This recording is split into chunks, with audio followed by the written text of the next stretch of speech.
harka fuune kabajamtootaa fi dhaggeeffattoota keenya bakka jirtan hundumaatti nageenya keenya isin haa qaqqabu kan isiniin jedhu aan addeeksi shawurraa obboleessa keessan addunyaa gulummaati. Egaa baga bacaqii gannaa baatanii booqaa biraa nagaan geessan kan isiniin jedhu Soonaan Entertainment addeeksi shaw waliin ta'uudhaan qophii addaa tokko qabannee dhiyaanneerraa har'aa qophii bara haaraa sababeeffachuudhaan maatii fiilmii godaannisaa waliin dubbii fi walbartee garaagaraa kan nuti goonuu fi ayyaana kan nuti itti kabajnu ta'a. Amma xumura qophii keenyaatti nu waliin tura addeeksi shaw addunyaa gulummaa waliin.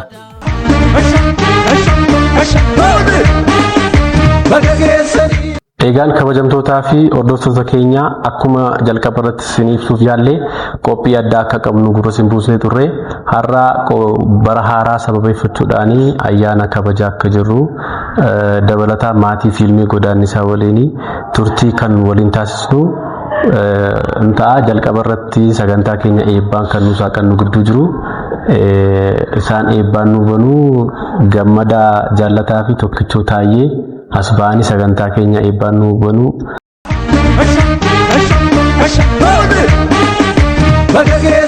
Ana eebbifannaa dargaggoon illee eebbisu garuu namni sababa hin jirreefidha. Yaa Waaqa garaa gurraachaa tokkicha maqaa dhibbaa leemmoo rooba taliilaa kan bara naannoo geesse bara gariin nu ga'i. Baga bacaqii gannaa keessaa fuutee booqaa biraatti nu dabarsite. Bara dhufu kana bara haaraa nu godhi. Bara tokkummaa nu godhi. Bara bal'inaa nu godhi. Bara quufaa nu godhi. Bara itti waliigallee tokkummaadhaan diina keenya injifannu nu godhi. Warra buna kanaa eebbisi. Gadaan quufaa gabbina. Tole, isanan eebbisaa eebba qabadhaa. Waan guyyaa irraan nu ga'e agalatoomu baroota dabarsinee hundumaa keessatti sagara keenya goree kallattii hundumaa isa nu gargaaree Waaqayyoof galanna ta'u. Kunoo guyyaa irraa immoo maatiin fiilmii godaannisaa sagantaa addaa akka ittiin qopheeffannee walitti dhufuu keenyaaf galanni isaaf haa ta'u. Caalaatti gara fuulduraatti kana caalaa harka wal qabannee kan ittiin deemnu akka ittiin guddannu kan ittiin beekamnu kan ittiin jiraannu kan nu ta'uuf hawwii guddaan qaba. Barri fuula keenya duraa immoo bara gammachuu, bara milkii, bara ifaa, bara itti abjuun keenya dhugamu akka ta'u hawwiin qaba. Ulfaadha.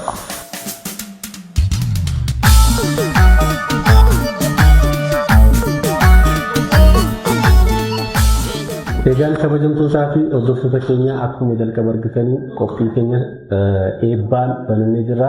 Sagantaalee garaagaraa maatii fiilmii godaannisaa wajjin turtii kan waliin taasisnu ta'a. Gidduu keenyatti namoonni argaman namoota baay'eedha. Akkasuma isaan duukaa wal bartanii abdiin qaba. Asumarraan isa jalqabaa akka wal bartanii ta'utti fiilmii godaannisaa daarekteeraa fi barreessaa kan ta'e Fayyisaa Biifidaa gidduu keenya jira. Isa wajjin wal bartuu dabareetuun akkasii wal bartanii barbaada. Amma xumuraatti waliin tura. Tole, carraa kana dursitanii naalaachuu keessaniif guddaa galatoomaa isiniin jedha. Ani Fayyisaa Biifidaati. Fiilmii godaannisaa keessatti immoo birmaduu ta'ee kan hojjedhu karaktera birmaduu jedhamu fudhadhee kan hojjedha. Galatoomaa.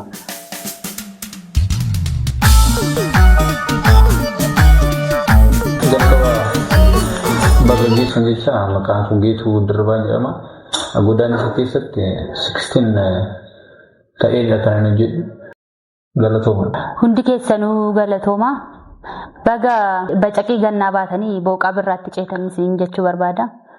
Maqaan koo Maartaa Gabbisaan jedhama. Fiilmii godaannisaa irratti arganne yookaan haadha birmaduu ta'een hojjechaa jira jechuudha.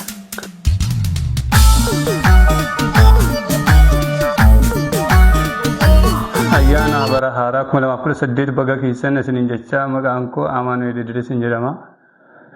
Kan inni hojjedhu eegduu isa kanaa ta'eetan hojjedha. Nama isatti dhufu kamiin iyyuu ta'ee cabsuu fi qophiidha. Galatoomaa isiniin jedha. Duraan dursee galatoomaa isiniin jechuun barbaada. Taansuudhaan baga bara 2018 nagaan geessanii Daawud Getaachoon jedhama.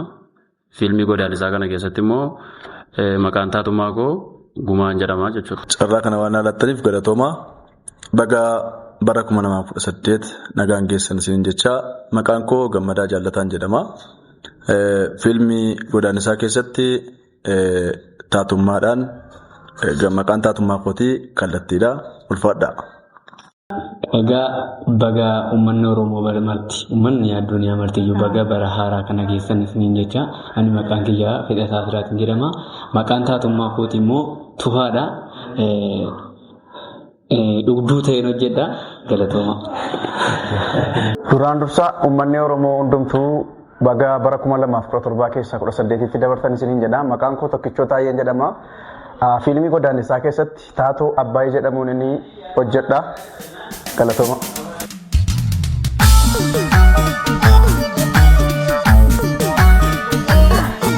Duraan dursee galatooma jecha baga gabaajaa kennaa baatanii booqaa birraatti nagaan baatan isiniin jecha.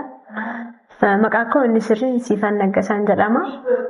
Kaalaakteri fiilmii godaannisaa keessatti immoo Qananiidha. Obboleettii birmaduu ta'een hojjedha jecha. Galatooma. Hayyee duraan dursee galatoomaa jecha uummanni Itoophiyaa hunduu baga nagaan bara haaraa 2018tti nagaan ceetan isiniin jecha maqaan koo Caaltuu Dirribaan jedhama. Maqaan taatoo kootii fiilmii godaannisaa keessatti Firikeetiidha. Galatooma. Galatoomaa hundi keessanuu uummanni keenya hundumtuu duraan dursaa baga bara haaraa isiniin ga'ee maqaan koo Eebbisee Ejjiguun jedhama. Fiilmii godaannisaa keessatti immoo Qaroo ta'een hojjedha. Galatooma. Baga ayyaana waggaa waliin geenye jecha maqaan koo Yoosef Biifidaan jedhama. Garee godaannisaa keessatti immoo hedduu ta'een hojjedha. Galatooma.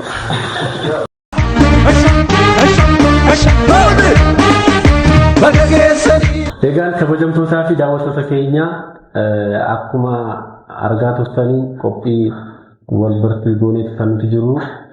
Maatii fiilmii godaannisaa wajjin wal bartaniiti kan isin kaatanii ammas itti dabaluudhaan sagantooleen hafan keenya dabareedhaan kan nuti isin biraan gahaa jirru. Karaa addeeksi shoo Soolon Entertainment godaannisaa fiilmiirraa argattu qophii keenya hundumaa.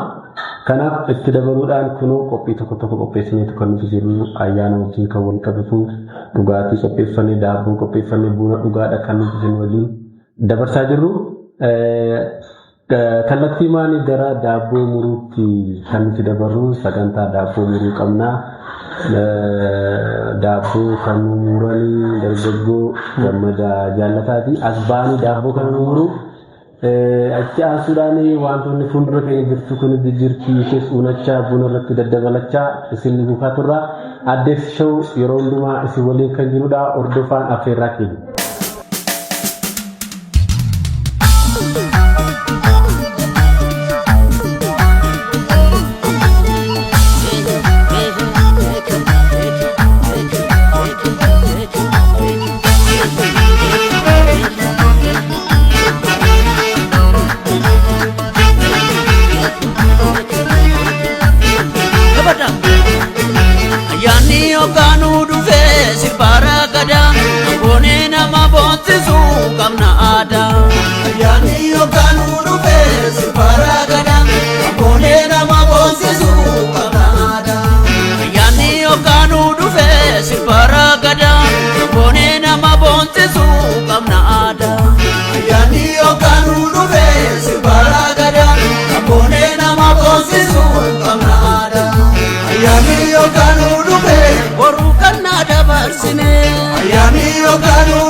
Birraatti ceena ayyaani yookaan dhufe arsadee malkaa teete ayyaani yookaan dhufe waaqa uumee dirreeffana ayyaani yookaan dhufe gaggaara uruufasi ayyaani yookaan dhufe magariisa midhaasite ayyaani yookaan dhufe nooru yaaqamne ayyaani yookaan dhufe dararaa kee diriirsite ayyaani yookaan dhufe sirbaara gadaa boonee nama boonsisu qabna aadaa. Bakka keessatti.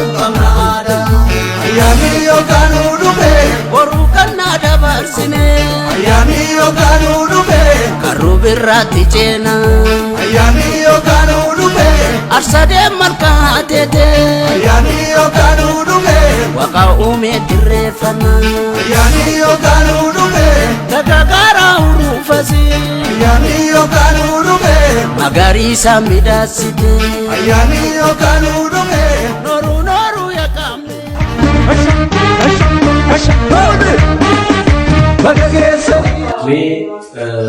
bifa aartiitiin kan ta'utu bifa aartii keessaatiin daawwattoota keenya biraa waan beeksisuu qabaatte waan nama dammaqsuu danda'a waan nama bashannansiisuu danda'a waan aarsuullee yoo ta'e fakkaatu qabu.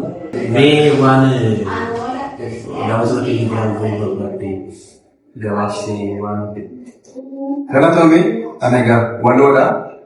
Karaa toora fi tiiktookii walaloota waloo jedhuun beekama. Ayyaana kana ilaalachuu baatus egaa waloon ergaa mataa isaan dabartata erga jettee siin jedha. Sanyii kushirraa dhadhannee akkamittiin fokkimna. Seenaa keenyatu fagoon luba kanaaf akka bookimna.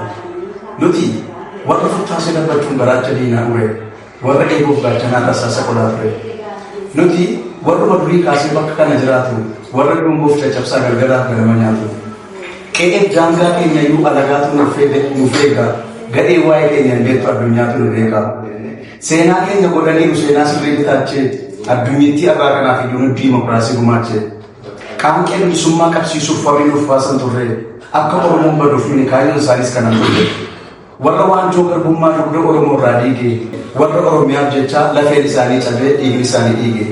Biyya kootiif aasaa ta'een seenaa hojjedhee darbaa jedheetu wareegame gooticha bishee garbaa afaan keenya gurguru jedhanii mormiin didaa gooticha Sheek Bakariisaa dhaloo kan akka ilee fidaa morma keenya kutaa malee alagaadhaan hin bollu warra jedhanfaa jira kan akka garii tullu gootota halkanii guyyaa diinatti ta'an yaaddu isa xalayyaa jireenyaati kan akka jedhansaa dhiyoo Oromoon barachuu qaba osoo nu jirru warra jedhanfaa jira kan akka taaddee birru hin dagatamu seenaan keessan akkamitti hin dagatama galmee seenaa irratti barreeffame bara baraa yaadatama galatoma.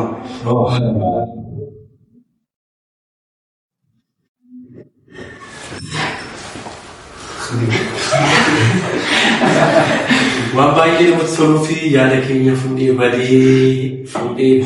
badee amma deebinee jirra kan jiru waan nama kakaasuu fi wantoota seenaa baay'ee nama yaadachiisan bifa walootiin kan inni baagee obboleessa keenya tokkichoo baay'ee galatoomaa.